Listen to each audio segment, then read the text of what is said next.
Namaste and welcome to Storyboard.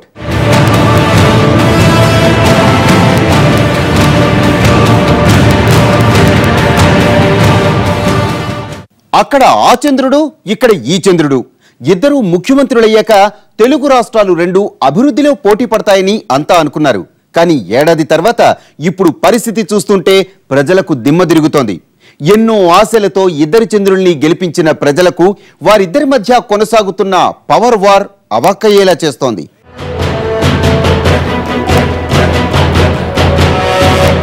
Chandrababu Naidu నవ్యాంధ్రకు తొలి ముఖ్యమంత్రి, కల్వకుంట్ల చంద్రశేఖరరావు నవ తెలంగాణ తొలి ముఖ్యమంత్రి. ఇద్దరూ పూర్వాశ్రమంలో ఒకే గూటి పక్షులు. కానీ ఉద్యమ నేపథ్యంలో ఇద్దరి మధ్య పెరిగిన అంతరం ఇప్పుడు అగాధమైపోయింది. సరిగ్గా ఏడాది కిందట తెలంగాణ ఏర్పడిన తరుణాన కేసీఆర్ రాష్ట్ర తొలి ముఖ్యమంత్రిగా ప్రమాణ స్వీకారం చేసిన రోజున ఇక్కడి ప్రజల్లో ఎన్నో ఆశలున్నాయి. సమీప భవిష్యత్తులోనే రాష్ట్రం బంగారు తెలంగాణగా భాసిల్లుతుందన్న భావన కలిగింది. కల్వకుంట్ల చంద్రశేఖరరావు అనే నేను తెలంగాణ రాష్ట్ర ముఖ్యమంత్రిగా, ఇక ఏపీ సీఎంగా చంద్రబాబు నాయుడు ప్రమాణ స్వీకారం చేసినప్పుడు కూడా ఇదే ఆలోచనలో ఉన్నారు ఇక్కడి ప్రజలు. నారా చంద్రబాబు నాయుడు అనే నేను ఆంధ్రప్రదేశ్ రాష్ట్ర ముఖ్యమంత్రిగా, బాబు రాష్ట్రాన్ని పరుగులు పెట్టించకపోయినా విభజనతో కాస్తంత కుదేలైన రాష్ట్ర ఆర్థిక పరిస్థితిని గాడిలో పెడతారని, రాజధానిని నిర్మించి రాష్ట్రానికి కొత్త భవితను చూపుతారని అంతా ఆశపడ్డారు. ఇద్దరు చంద్రుళ్లు సీఎంలుగా ఏడాది పదవీ కాలాన్ని పూర్తి చేసుకున్నారు. రెండు రాష్ట్రాలు తమ ఏడాది ప్రస్థానాన్ని పూర్తి చేసుకున్నాయి. ఒకే తల్లి బిడ్డలైన రెండు రాష్ట్రాలు కలిసిమెలిసి ముందుకెళ్తాయని అంతా అనుకున్నారు. కలిసి ఉండి విడివిడిగా బతకడం కన్నా విడిపోయి కలుసుందామని అనుకున్నారు. విభజన తర్వాత రెండు రాష్ట్రాలు అభివృద్ధిలో పోటీ పడతాయని భావించారు. కానీ ఇప్పుడు వాస్తవంగా జరుగుతున్నది ఇందుకు పూర్తి భిన్నంగా ఉంది. రెండు రాష్ట్రాల ముఖ్యమంత్రుల మధ్య పచ్చగడ్డి వేస్తే భగ్గుమనే స్థాయికి పరిస్థితి చేరింది. ఇందుకు తాజాగా రేవంత్ ఇష్యూ తర్వాత ఇద్దరు ముఖ్యమంత్రులు చేసుకున్న విమర్శలే అద్దం పడుతున్నాయి. ప్రభుత్వం అధికారంలో ఉందని స్టింగ్ ఆపరేషన్లు చేయడం, తప్పుడు డాక్యుమెంట్లు తయారు చేయడం, ఫోన్లు ట్యాప్ చేయడం, ఇది నీచాతి నీచం అని చెప్పి కూడా నేను మీకు తెలియజేస్తున్నా. ఫోన్లు ట్యాప్ చేసి గవర్నమెంట్లే పడిపోయినాయి. ఈ రోజు నేను ఒక వ్యక్తి కాదు, ఆంధ్రప్రదేశ్ ముఖ్యమంత్రిని, మీ గౌరవాన్ని కాపాడే ప్రతినిధిని. అలాంటిది నా ఫోన్ ట్యాప్ చేసే అధికారం ఈ కేసీఆర్కి ఎవరిచ్చారో? పట్టవగలు దొరికిన దొంగతనాన్ని కూడా నీ అరుపులతో పెడబొబ్బలతో గాయ చేసి మూసేస్తా అనుకుంటున్నావా? నిన్ను బ్రహ్మ దేవుడు కూడా రక్షించలేడు, జాగ్రత్త అని చెప్పి మనవి చేస్తా ఉన్నా. నిన్నెవ్వడు కాపాడలేడు. ఇంకా ఎక్కువ మాట్లాడితే ఏ శాస్తి కావాలో నీకు ఆ శాస్తి అయి తీరితే జాగ్రత్త. ఇదేదో ఫోన్ ట్యాపింగ్ ఇష్యూ వరకే పరిమితమై ఆగిపోతే పర్వాలేదు. కానీ ఇది కాస్త చినికి గాలివానగా మారి రాష్ట్రాలు, ఉమ్మడి రాజధాని హక్కుల వరకు వెళ్ళింది. మీకు ఏసీబీ ఉంది, నాకు ఏసీబీ ఉంది. మీరు హైదరాబాద్ లో ఉన్నారు, నేను కూడా నా ఏసీబీ హైదరాబాద్ లోనే ఉంది. నీకు పోలీసులు ఉన్నారు, మాకు కూడా పోలీసులు హైదరాబాద్ లోనే ఉన్నారు. నాకు కూడా ఏసీబీ ఉన్నది హైదరాబాద్. నీకు ఏసీబీ ఉన్నది నిజమే, మరి కేసీఆర్ నీ లెక్క దొంగ కాడు కదా, నీ లెక్క దొంగ రాజకీయాలు రావు కదా, నువ్వు నీ లెక్క తప్పుడు పనులు మేము చెయ్యం కదా.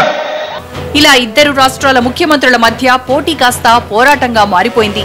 రెండు రాష్ట్రాల మధ్య సుహృద్భావ వాతావరణాన్ని ఇది తూట్లు పొడుస్తోంది. రెండూ కొత్తగా ఏర్పడ్డ రాష్ట్రాలే. రెండు రాష్ట్రాల్లోనూ ఎన్నో సమస్యలు తిష్టవేసు కూర్చున్నాయి.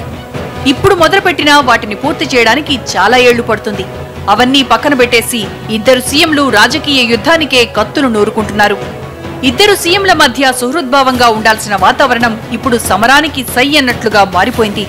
ఒకప్పుడు రాజకీయ ప్రత్యర్థులైన ఈ ఇద్దరు ఇప్పటికీ అదే బాటలో కత్తులు దూసుకుంటున్నారు. ఒకరిపై ఒకరు నిఘాలు పెట్టుకుంటున్నారు, నిందలు వేసుకుంటున్నారు.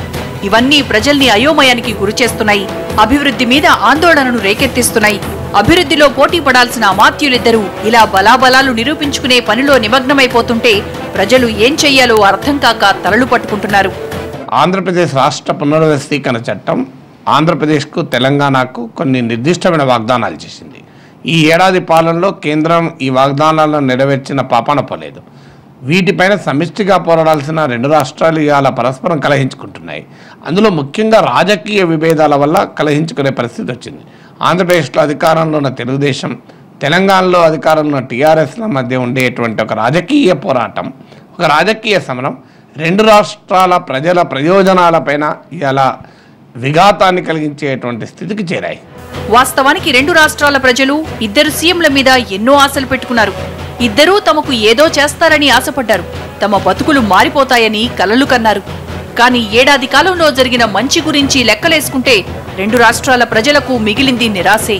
అటు ఆయన కానీ ఇటు ఈయన కానీ సంక్షేమ పథకాలు అమలు చేయడం తప్ప చేసిందేమీ లేదన్న విమర్శలు వినిపిస్తున్నాయి.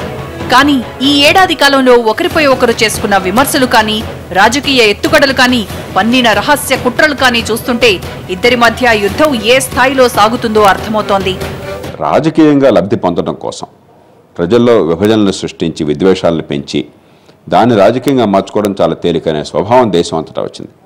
అందుకనే కులాల పేరుతో కావచ్చు, మతాల పేరుతో కావచ్చు, ప్రాంతాల పేరుతో కావచ్చు ఆ విద్వేషాలు రెచ్చగొట్టినట్టయితే వీళ్ళ దుష్పరిపాలన ప్రజలకు కనిపించదు, వీళ్ళ అవినీతి ప్రజలకు కనిపించదు, అసమర్థత కనిపించదు. కాబట్టి ఆ ఉన్మాదంలో పడిపోయి జనం ఓట్లేస్తారని చెప్పన్న భావంతో రెచ్చగొట్టే ప్రయత్నాలు జరుగుతున్నాయి.